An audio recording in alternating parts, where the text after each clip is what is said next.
One of the most frequent questions I get asked as an artist is how do I create my product line from my original artwork and sell these products in person and online? With my biggest art event coming up this weekend, it's the perfect opportunity for me to take you behind the scenes, show you how I actually create my product line, and give you tips as to how you can start selling your products and grow your brand as an artist.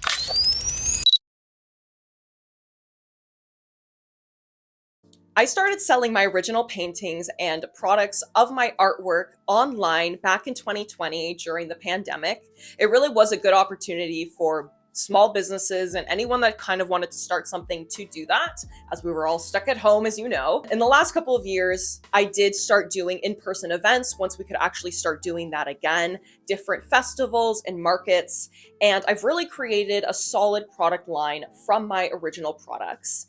And I really want to be able to share these tips with you because I think the thing that really just stops people from starting is just starting. It can be a little bit nerve-wracking if you don't know what to do, but really it's not that difficult. And I want to be able to share this knowledge with other people so that if they're wanting to do this themselves, they can also do this. So if you've been here for a while or it's your first time, as you can see, I create original paintings, but I also create a whole slew of products from my original artwork, including fine art prints, postcards, greeting cards, and calendars. And every time I'm at an in-person event, people are constantly asking me, how do I actually take my physical paintings and turn them into other products that I can sell? So the first thing you'll need to do is actually take your physical artwork and be able to turn it into a digital file on your computer, on your laptop that you can then make into other products. So personally, what I do is I scan my original paintings with a scanner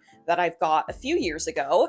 It's an Epson Perfection V600 scanner.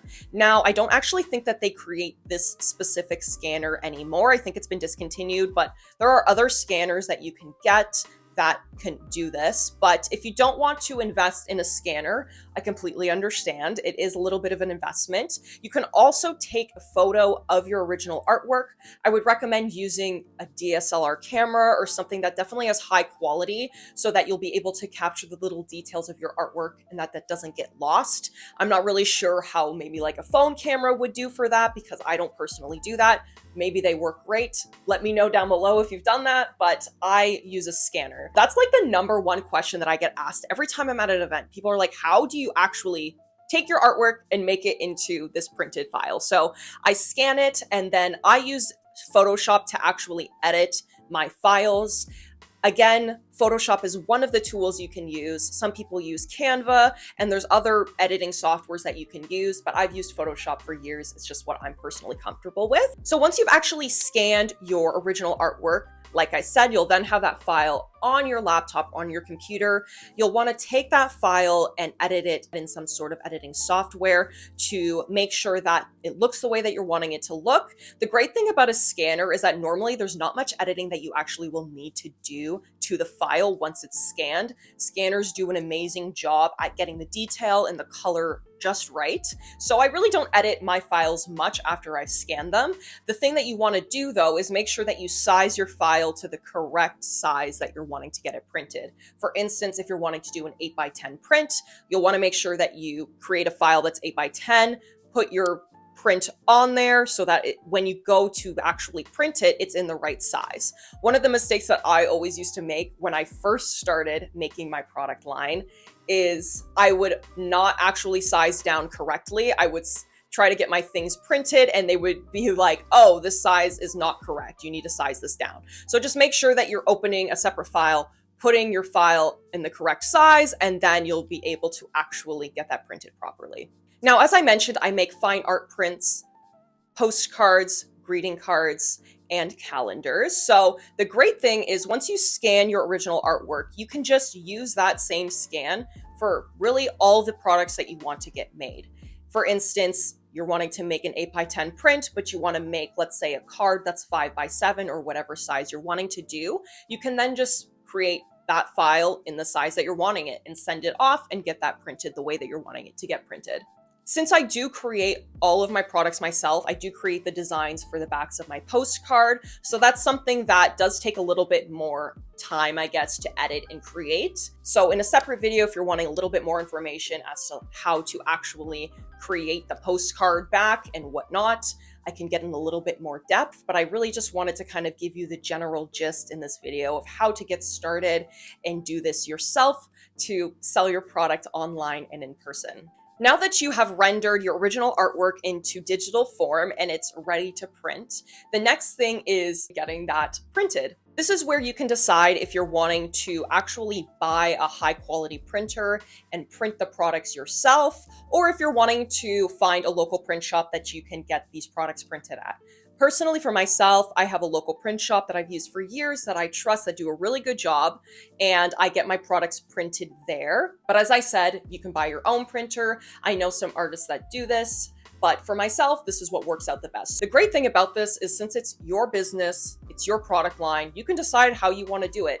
You can try out a local print shop, see if it works for you. If you're not satisfied, you can buy a printer. It's up to you to test and kind of figure out what works best for you. So now that you know the gist of how I actually take my physical artwork and turn it into physical products that I can sell, I think it's important now to talk about, one, how to kind of sell in the online space, and two, how to sell at in-person events. As I mentioned, I started my art business solely selling online. I think that if you're trying to think in terms of what's going to be the most cost-effective way, that starting online could be the best way. But you still have to remember that if you're wanting to use some sort of platform to create a website or an art shop, there will normally be a fee if you're wanting to get a higher quality one. I use Wix personally. I've used Wix for years and I have enjoyed using them, but like I said, there is a cost to that, a yearly subscription fee to have the domain and to have the art shop. But the great thing about selling online is that you can reach a whole slew of clients and customers all over the world. I've literally sold paintings I'm Canadian, so in Canada, in the States, in Europe, in Japan. I've sold all over, so that's the most amazing thing about having an online store. I recommend starting online before anything else, personally, just because it can really help grow your brand in a more of a global sense, and people can see you online. You can just post on social media and it can grow really fast. That's what I would recommend. I don't use Etsy. I've never used Etsy, and I know now that the fees on Etsy are even worse than they used to be. So I wouldn't recommend Etsy, but honestly, up to whatever works for you. If Etsy is what you've been using and it's amazing, keep using Etsy. But I've always used an actual website to create my store online with a domain.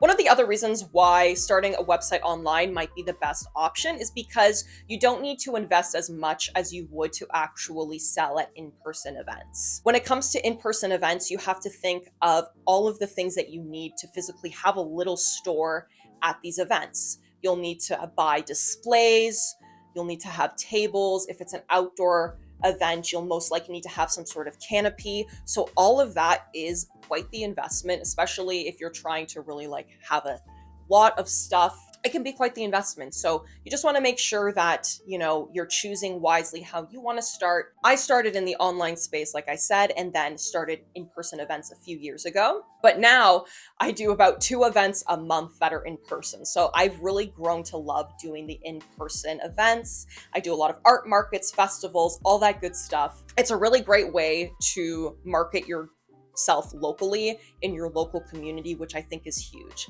There's different advantages to doing online and in person. Online store can really help you grow globally and worldwide, while you're in local events and markets helps build the local community in your area. I think with how the online world is now, doing in-person events is a lot more beneficial maybe than it used to be, just because there's so much, as you know, scams and things online that you can't trust. It can be more difficult now to get online sales for that reason, because people just aren't as trusting to buy things online. So I think in-person events are a great way to build credibility, and people really love to see artists in person and see people do these events in person. Like I said, whenever I'm doing an event, people are always just asking me, how do you do this? How do I get started? And I think it's great to just build your community that way and be able to help people and show people what you do.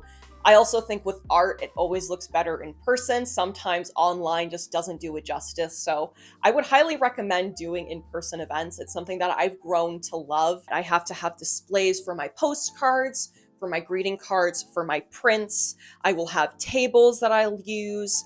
I have a canopy that I have to use at events. And one of the things that I really love to use is grids for my original paintings. These are a great way to be able to display your artwork at in-person events, and kind of have a large scale paintings would be the best way to display them is with different grids. You can buy these online. Normally, all of the things that I've bought for my business was online. I like to shop around, find the best deal, and be the most cost efficient. And I think that that's something that I highly recommend. What I've learned over the years is don't go in spending a ton of money at first. Just really take your time and investigate. Don't rush and think you have to make these crazy purchases up front to have your business be successful. You can really be cost efficient and help yourself in the long run and help your profit margin if you just make good decisions, do some research as to where to buy things, and figure out what's the most cost effective way to do that. So now that I've kind of told you how I actually create my products from my original paintings, a little bit about what you'll need to get started to sell these products online and in person, I really want to touch on branding and how to kind of build your brand as an artist, because that's one of the biggest things here. So my brand is Mystic Art. I started online, so I started with Mystic Art online. And then for the in-person events, you want to make sure that you have things to brand and market yourself, such as business cards, some sort of signage. I have a couple of signs that I use. I recently got this tabletop runner that has my brand on it that I really like, because I'm always having tables and it makes the table look nice too. But there's different things that you can buy. There's canopies that you can get your brand right on it. So there's different things, but building your brand is really important too. And you want to, have people know, oh, Mystic Art, I know her, I've seen her. And one of the things I think is really cool is that as I've done events over and over, people remember me. They come back and they say, hey, I remember seeing you. I remember seeing your display. I remember seeing your sign. I remember seeing Mystic Art. So people will remember you based on your brand. If you've never done an in-person event and you're trying to figure out how to get started, I would recommend doing some research as to the different events that are in your area, the different markets, and make sure that if you're going to take the time to actually do an event, because it takes a lot more time and a lot more investment than doing online sales, make sure that you're researching the clients that are going to be at that event. That is the biggest tip I really could give you, because you could be signing up to do a market that is really geared more towards, let's say, jewelry or candles. And if that's not what you make art, you're not going to get as many sales as you would if you're doing an art festival or something that is more related to art. So definitely take some time to do your research, figure out what you think would be the best event for you to do, because that'll really change, the amount of money that you're going to make and the amount of exposure that you'll get for your business. It could definitely take some trial and error, so don't be discouraged if you say you do an event and you didn't get the amount of sales or the amount of attention that you were hoping for. I've been doing events for a few years now, and I found the ones in my area that I really love, that I consistently go back to. And I've done ones where I was like, hey, people aren't coming here to buy artwork, they're coming here to buy other things. You'll also have to consider that if you're wanting to do in-person events, you're going to have to most likely apply or even pay a fee to attend these events. Most events that I attend, I do have to pay a fee. There's only a few that I've done that there's like no vendor fee, but that's something that I would actually steer away from. If you're not being charged a fee to be a part of the event, it's most likely that whoever is managing that event is not doing sufficient advertising or really promoting the event at all, because they're not getting the funds from the creators to put back into promoting this event. I would recommend doing events where you do pay a fee. You don't have to do events that have crazy fees, but I would, like I said, do your research and take your time. Don't rush into it, and figure out what you think is going to be the best option for you. One more tip that I have as well is to not undersell your products. The amount of creators and artists that I see that will sell their original artwork or any product at these low prices actually makes me sad. It makes me sad because I know, and as an artist, as a creator, how much time, how much money it takes to create these products. Do not undersell yourself, because I'm going to be honest with you, people are going to look at that and it's going to affect how people think of you as a business. If you're underselling your products, people are going to be questioning, why is this so cheap? Don't be afraid to sell your product at actually the time that it took, the investment that it takes to make that product, because overall, it's going to be more successful for your business. I do not recommend underselling. It's something that I hate to see. I hate it. So take the time to price your products appropriately, especially if you're selling original paintings. Do not undersell yourself. I've sold paintings at markets and events for hundreds of dollars and online for even more. So do not undersell your products, please. That's the one advice that I have for you. Do not undersell, because you are trying to create some sort of business, small business for yourself. And you're never going to be able to do that if you're underselling yourself to the point where you're not making any profits and you're just eating the investment. Selling your artwork and creating a product line from your artwork and a business does not have to be this scary, intimidating thing. As I mentioned in the beginning of the video, I think a lot of people are just intimidated to start, and it's completely understandable. It's a new thing.